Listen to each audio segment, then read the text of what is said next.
I have a weekly chart of Nike Inc. up here.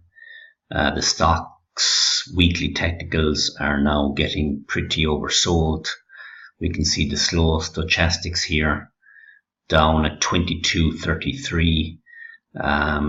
If we look at this stock over the past couple of years, we can see that every time the weekly slow stochastics have gotten oversold, the stock has invariably rallied. Did that in November last year, did that again this year in June, July, and we're down at that level again. Also, the momentum indicators on a long-term chart are getting into oversold territory also. This basically has been caused by reduced guidance by the company, also with respect to the company not giving out its future orders anymore. And, investors are cautious at present with respect to where this company is headed.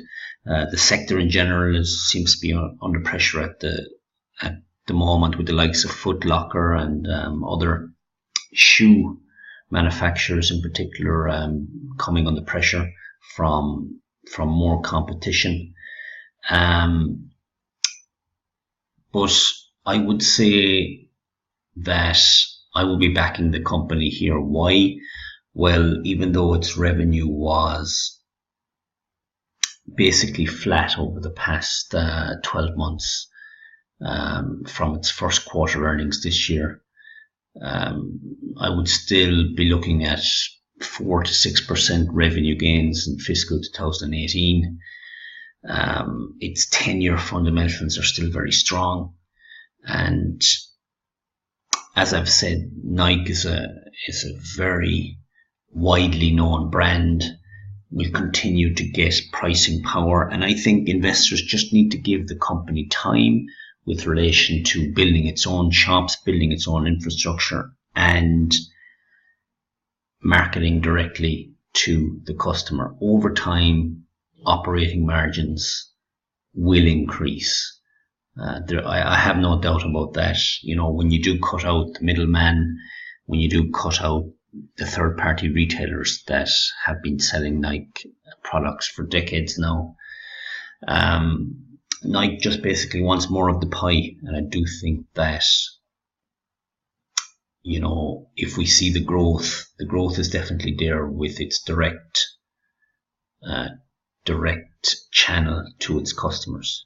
I think that only will increase, especially in the North American market, which is probably the market which is most struggling at present. I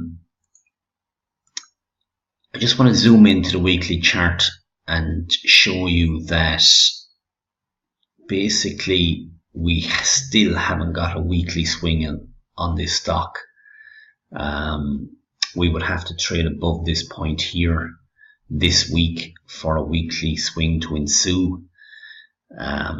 So, the pain mightn't be done in Nike at present because we're still very much in a downtrend.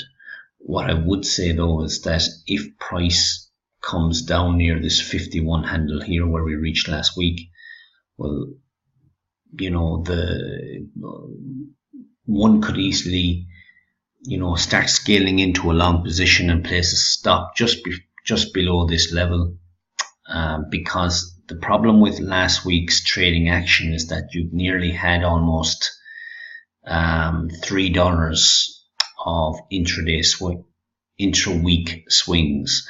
So, traditional technical investors would wait for Nike shares to trade above the 53.89 handle, but I would probably be looking to get long here and place a stop below the 51 handle in case more selling does ensue. With relation to strategy, here we can see the company's implied volatility over the past probably over the past 12 months. I have it there over the past 12 months. And as we can see, we're down to the 19% level at present. You can see with a big spike up to almost a 32% level just before earnings last week. And now we've come all the way back down. Now this is common in the options universe because we always get a contraction in implied volatility post earnings. But what a person could do here is use the low volatility to start scaling into a long position using options instead of stocks.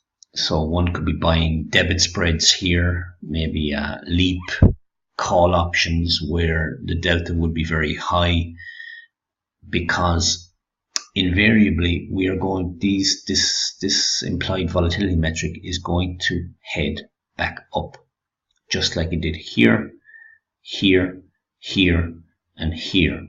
These are the 4 times when Nike reported earnings over the past 4 quarters.